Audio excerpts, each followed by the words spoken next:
Hola, ¿qué tal? Buenas tardes, buenos días en América Latina, buenas tardes aquí en Ginebra, Suiza.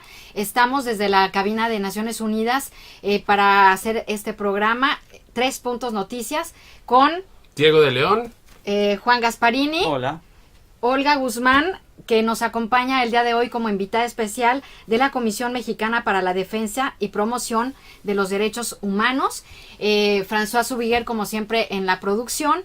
Y bueno, es un día muy especial, sobre todo para México y para los derechos humanos, porque, como ustedes bien sabrán, el día de ayer fue el examen periódico universal en el Consejo de Derechos Humanos y, bueno, ese es el tema que nos trajo hasta aquí el día de hoy. Y también vamos a hablar un poco sobre la revisión de México el día de mañana ante el Comité de Naciones Unidas sobre la desaparición forzada. Entonces, para no quitar el tiempo, yo le doy el micrófono a Olga para que nos platique sus impresiones, qué es lo que más te llamó la atención y cómo viste el examen del día de ayer de México. Bueno, muchas gracias primero por la invitación. Bueno, sí, soy de la Comisión Mexicana de Defensa y Promoción de los Derechos Humanos, una organización con sede en la Ciudad de México. Seguimos muy de cerca todo lo que acontece aquí en el Consejo de Derechos Humanos. Y bueno, pues ayer por supuesto quisimos venir para ver personalmente las intervenciones de los estados, porque durante particularmente este año estuvimos haciendo mucha incidencia para posicionar algunos temas con los estados y me parece que sí se vieron reflejados en el examen el día de ayer.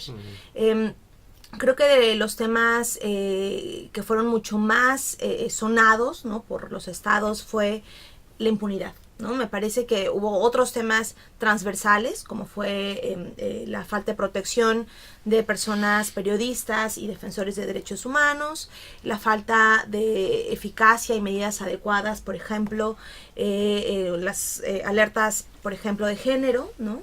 Se habló sobre migración, sobre la situación de personas o de los derechos de las personas que solicitan refugio o asilo.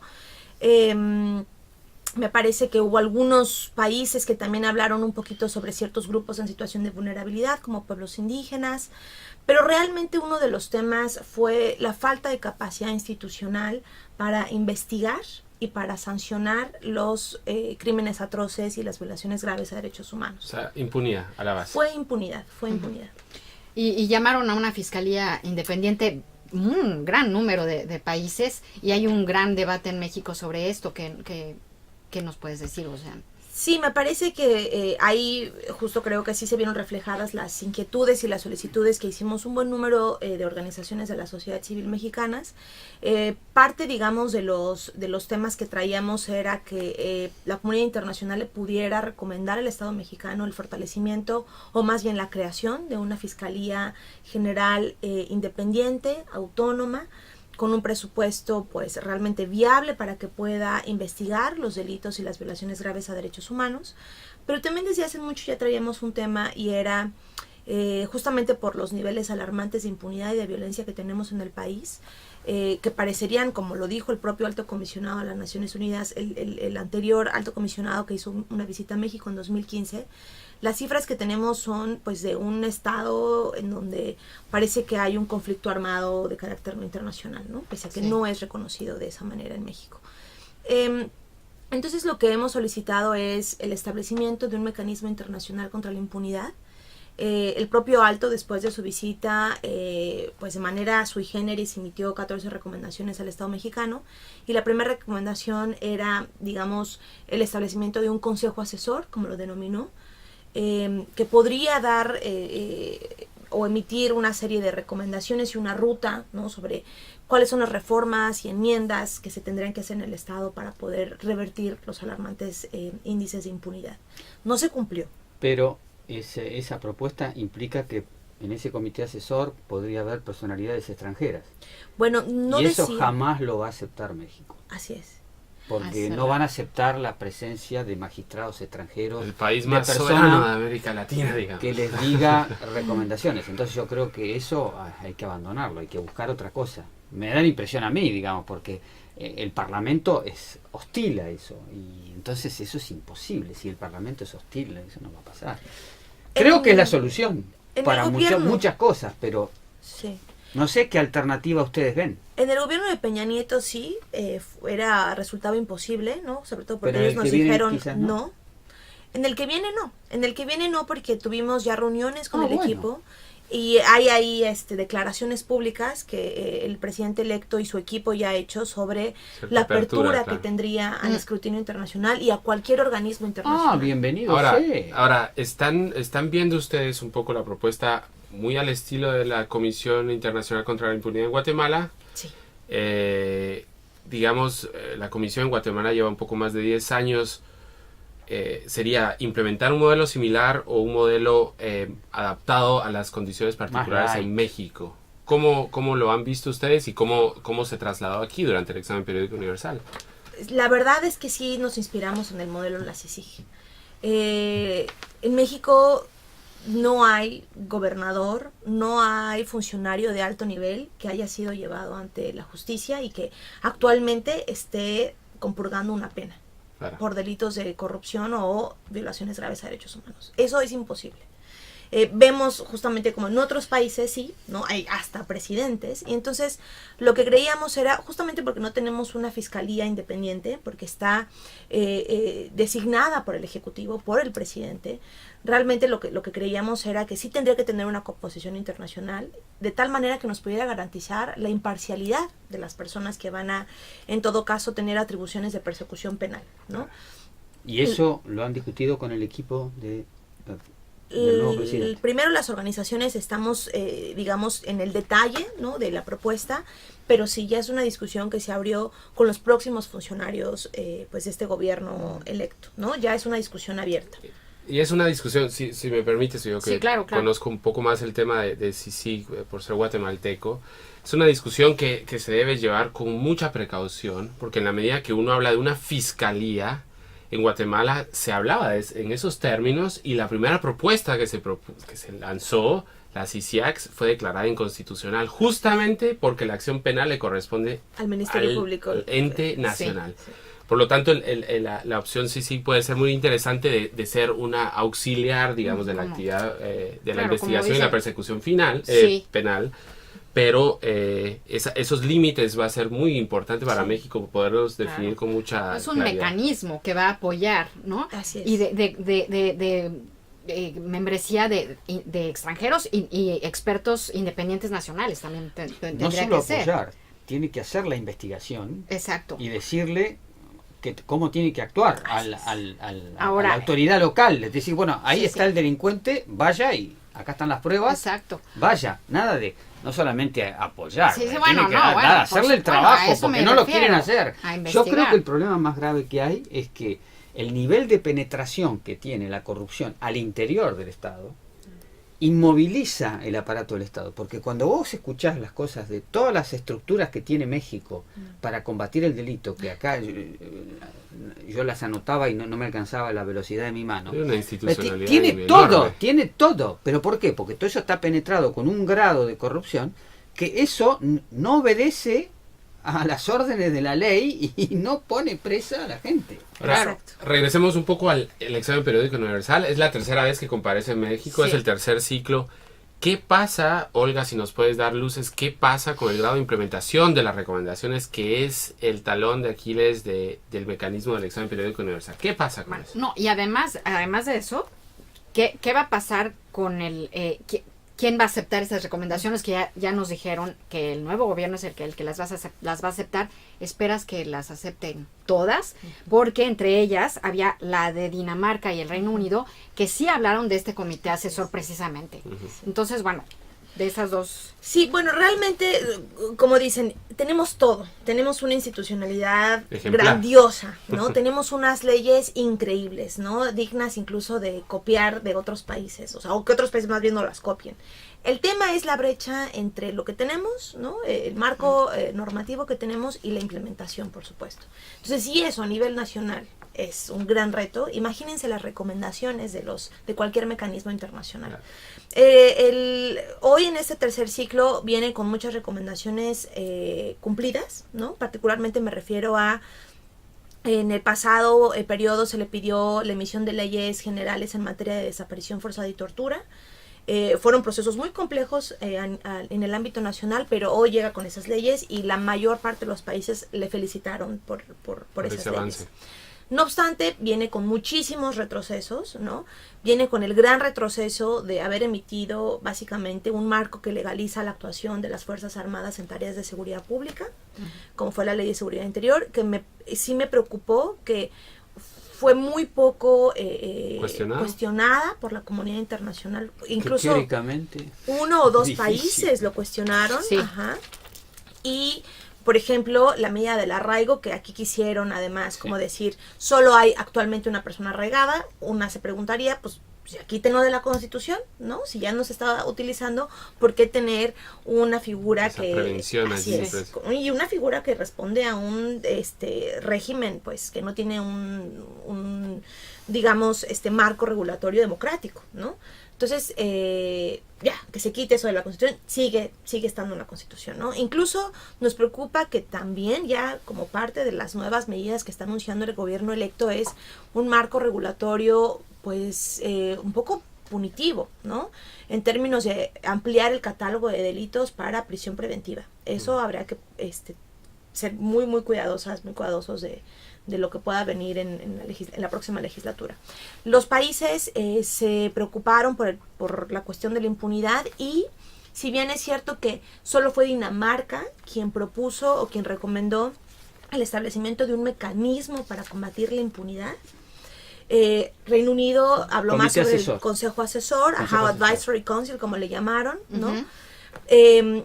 Hubo muchos otros países como la propia España, que me sorprendió, la verdad yo no me imaginé que España iba a recomendar algo así, Irlanda, Noruega, quienes hablaron sobre mecanismos adecuados, y fueron las palabras que utilizaron textuales, mecanismos adecuados para combatir la impunidad. Entonces quizás no quisieron aventarse el mecanismo, ¿no? Pero hablaron sobre mecanismos adecuados para combatir la impunidad.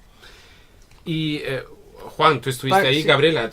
Yo por ahí terminando, mi última pregunta era lo siguiente, que es sobre pueblos indígenas, que puede ser una cosa de menor importancia en el debate que estamos, pero me llamó la atención de que debe haber algún retroceso en la implementación, porque la Santa Sede pidió que se respete el convenio 169 de la OIT, que dice que hay que consultar las poblaciones indígenas para toda inversión y qué sé yo.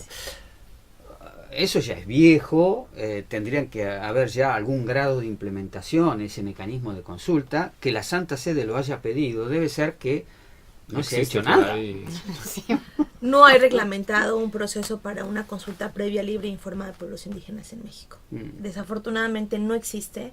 Fue la Santa Sede y también fue Canadá, en particular, pero no de consulta previa, sino más bien de medidas adecuadas para prevenir el desplazamiento, en particular de pueblos indígenas, ¿no? Interesante que Canadá lo plantee, ¿no? Sobre todo por la actividad minera de Canadá en la región, es decir, parece interesante. Bueno, y hay varios países también que hablaron de eso, de empresas y derechos humanos. Sí, hubo varios. En Canadá en particular me sorprendió también porque fue el único país que recomendó sobre el desplazamiento interno forzado una, digamos, iniciativa y uno de los problemas que quisimos visibilizar mucho entre la comunidad internacional, del cual no hay ningún marco regulatorio, no hay ni siquiera un diagnóstico que cuantifique cuántas son las víctimas de desplazamiento interno forzado en el país, por violencia, por megaproyectos, no hay, ¿no? La CNDH hizo ahí incipientemente un diagnóstico que la verdad está muy modesto, pero realmente no hay diagnóstico, y pedimos que por primera vez incluyera el tema de desplazamiento y solo lo hizo Canadá. Pues ojalá que el nuevo gobierno sí reconozca a los desplazados, porque son invisibles. Yo hablé aquí con el ACNUR sobre el tema del desplazamiento en México y me dice, bueno, es que lo que pasa es que si tú reconoces que hay desplazados internos, eres responsable de ellos y de darles ciertas facilidades para su subsistencia, etcétera, reconocer que son política desplazados. Pública, legislación. Exactamente, y entonces por eso pues no los más reconocen. fácil no reconocerlo para no entrar en materia. Bueno, pero ahora viene un nuevo gobierno que tendría que romper con las lógicas del pasado y decir, bueno, vamos a reconocer el problema. Digamos, un poco sería, los gobiernos precedentes han sido variantes de una misma concepción, ahora marcaron y ahora acá diferente. hay aparentemente un gobierno que quiere romper con eso del pasado, además con una buena noticia, que no va a haber cerco, no va a haber muro, parece porque la solución, lo que ha pasado en Estados Unidos, que la Diputados es la Cámara de Representantes que Exacto. tiene que financiar el muro, la Cámara de Representantes, que ahora es demócrata, no le va a dar plata a Trump para construir el muro. Entonces, sacado ese problema, yo creo que México está fenómeno para que se dedique a la Sí. problemática interna. Y varios países también hablaron sobre el tema de migrantes Sí. y los derechos de los migrantes que están en tránsito por la ciudad, por el territorio mexicano, que eso también fue un tema, bueno, es un tema importante porque allí es una caravana y sigue otra y va a seguir y van a seguir y van a seguir. Pero la Entonces, es un actitud tema de México no es mala, o sea... Esta a los cambió, que- a los que cambió quieran, la de sí. ayer. Hubo un cambio, o sea, me parece, pero también ha sido trabajado muchísimo en el ámbito nacional. Sí. Muchas veces nos hemos sentado con la Cancillería y les hemos externado nuestra gran preocupación y rechazo incluso ante la actitud que ha tenido. Ustedes han seguido la actitud que tuvo particularmente esta administración. Ah, sí. Por ejemplo, y que empezó desde el 2015, justamente en la sustentación sí. que tuvo México ante el Comité contra las No, Desapariciones yo me refería a la Forzadas. caravana, que han tenido una buena actitud con la caravana, ahora, digamos, Ah. ahora. No, claro. Sí. No, No reconocen No, no, el no. carácter Cuestiona del- metodologías, No, claro. fuentes. Pero la de estos ayer días estuvo bien. estuvieron bien. ¿Qué esperamos en los próximos días? El informe preliminar saldrá El mañana. mañana.